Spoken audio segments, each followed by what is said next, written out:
जय हिंद। आइए आज हम लोग क्लास 10th के doctor KC. Sinha mathematics exercise 4.4 के क्वेश्चन नंबर 32 को इस वीडियो में हम लोग हल करेंगे। ठीक है, तो आइए देखते हैं क्वेश्चन नंबर 32 में क्या कहता है। तो चलिए सबसे पहले 32 नंबर का सवाल पढ़ते हैं, देखते हैं 32 नंबर के सवाल में क्या कहता है।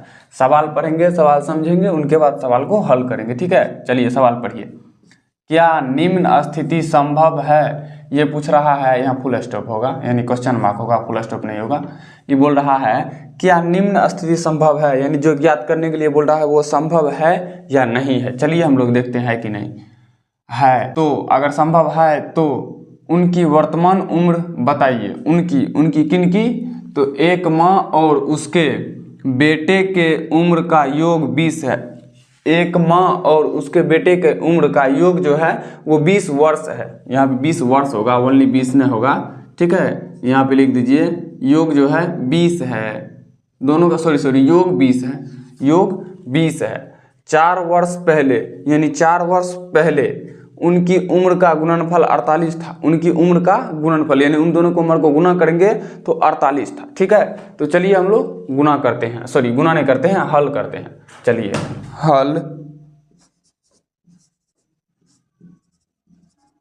हल में देखिए मानना भी पड़ेगा, मानना तो पड़ेगा। बोल रहा है देखिए एक माँ और उसके बेटे के उम्र का योग 20 है। या तो माँ का उम्र मान लीजिए या तो बेटे का उम्र पहले मान लीजिए। पहले आप किसी का मान सकते हैं, या तो माँ का या तो बेटे का। माना कि माँ का उम्र बराबर माँ का उम्र बराबर मान लेते हैं हम लोग x वर्ष। ठीक है, तथा बेटे का उम्र बराबर बेटा का उम्र बराबर क्या होगा। देखिए एक माँ और उसके बेटे के उम्र का योग है 20, यानी माँ और बेटे के उम्र का अगर दोनों को उम्र को जोड़ेंगे तो प्राप्त होता है 20। ठीक है, तो बताइए माँ का उम्र हम लोग जानते हैं x है, तो बेटे का उम्र क्या होगा। कुल में से जो दिया गया है उसको घटा देंगे, यानी कि 20 माइनस x वर्ष। ठीक है, अब देखिए अब क्या करेंगे, अब सवाल पढ़िए। 4 वर्ष पहले, अब चलेंगे हम लोग प्रश्न से। चलिए प्रश्न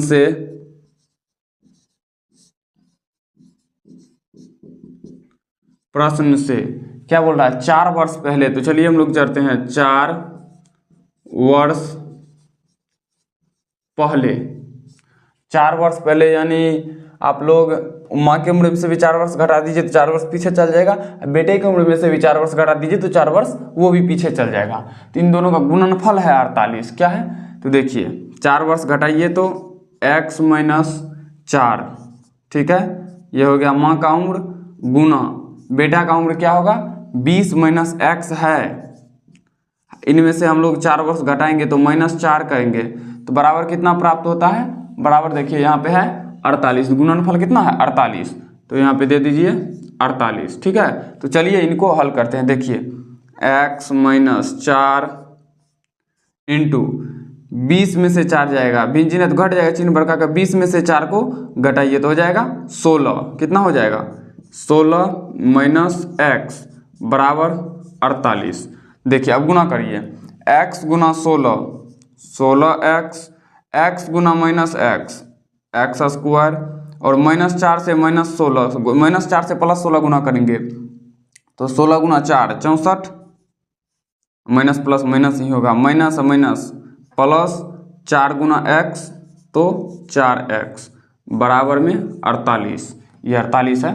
ठीक है, 48 सही दीजिए। अब देखिए अब क्या करेंगे, यहाँ पे देखिए यहाँ पे है 16x स्क्वायर 4x स्क्वायर, दोनों को जोड़ दीजिए। 16x स्क्वायर 4x स्क्वायर को जोड़ देंगे तो कितना होगा 16 4 20, तो 20x स्क्वायर उनके x स्क्वायर नहीं, सॉरी 20x स्क्वायर नहीं, 20x minus x square minus 64 बराबर 48।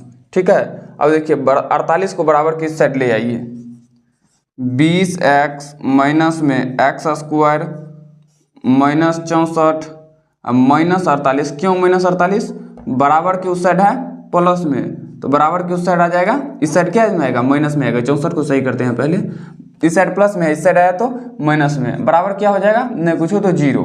ठीक है, अब देखिए, अब हम लोग क्या करेंगे, यहाँ देखिए 20 इनमें घटाएंगे पहले, 20x माइनस एक्स स्क्वायर, समान चिन्ह जीट जाएगा, चिन्ह वही रहेगा, 8 और 4 को जोड़ेंगे तो 12, 6 और 4 को जोड़ेंगे तो 10, हासिल 1 बचा है तो 11, यानी 112 बराबर 0। अब चलिए यहाँ पर हम लोग हल करते हैं। देखिए इनमें क्या करेंगे, माइनस कॉमन ले लीजिए, माइनस कॉमन लेंगे तो यहाँ क्या हो जाएगा, एक्स स्क्वायर माइनस में तो हो जाएगा प्लस में एक्स स्क्वायर, ये 20 है प्लस में तो हो जाएगा माइनस में 20x, और ये 112 है माइनस में तो 112 हो जाएगा प्लस में, अब बराबर हो जाएगा 0। कोष्ठ बंद कीजिए।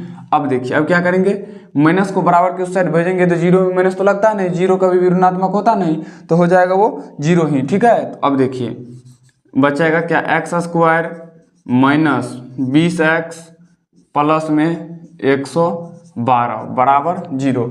अब बताइए हम लोग इनको कैसे हल करेंगे, तो देखिए हम लोग इसको गुणनखंड विधि से हल कर सकते हैं। पहले संभव है या नहीं, बोल रहा है संभव है या नहीं, संभव है या नहीं वो तो पहले हमें चेक करना होगा। तो चलिए हम लोग चेक करते हैं संभव है कि संभव नहीं है। ठीक है, अब देखिए यहाँ क्या है, यहाँ है आपका a बराबर क्या हो जाएगा, एक्स स्क्वायर का गुणांक, एक्स स्क्वायर का गुणांक 1, b बराबर x का गुणांक, x का गुणांक -20, और c बराबर क्या होता है, अचर पद यानी -12, c सही से लिखिए, c बराबर 112, सॉरी 12 नहीं 112। तो d बराबर यानी विवेचक बराबर सूत्र क्या होता है, b स्क्वायर -4ac। ठीक है, तो d बराबर क्या हो जाएगा, d बराबर हो जाएगा b का मान -20, तो -20 इसका स्क्वायर करेंगे, -4 गुना a का मान देखिए 1 है, तो 1 गुना c का मान देखिए 112 है, 1 1 2 यानी 112। तो d बराबर क्या होगा, माइनस का स्क्वायर प्लस, तो माइनस को काट दीजिए, हट गया माइनस, 20 का स्क्वायर 400, माइनस है तो माइनस, इनको गुना करिए, 4 दूना 8, 4 का 4 और 4 का 4, 448। ठीक है, d बराबर घटाइए, बिन चिन्ह घट जाएगा, चिन्ह बड़का का होगा, बड़का में माइनस है तो माइनस दे दीजिए। देखिए 448 में से 400 घटाएंगे तो 48 बचेगा, सिंपल सी बात है, माइनस में 48 आया है। देखिए अब हम लोग क्या करेंगे, हम लोग जानते हैं, क्या जानते हैं, d का मान हमेशा ही 0 से बड़ा होना चाहिए तभी संभव होता है। यहाँ ये ऐसा कर पाना संभव है तो बोलिएगा नहीं, ऐसा कर पाना संभव नहीं है, यही हो जाएगा आपका आंसर, जो ऐसा कर पाना संभव नहीं है। जब संभव ही नहीं है तो हम लोग कहाँ से ज्ञात करेंगे, तो लिख देंगे नहीं, संभव नहीं है। तो इस वीडियो में हम लोग हल कर लिए क्वेश्चन नंबर 32 को, नेक्स्ट वीडियो में अगले सवाल को हल करेंगे। इस वीडियो में यहीं तक, तो चलिए मिलते हैं नेक्स्ट वीडियो में, तब तक के लिए जय हिंद।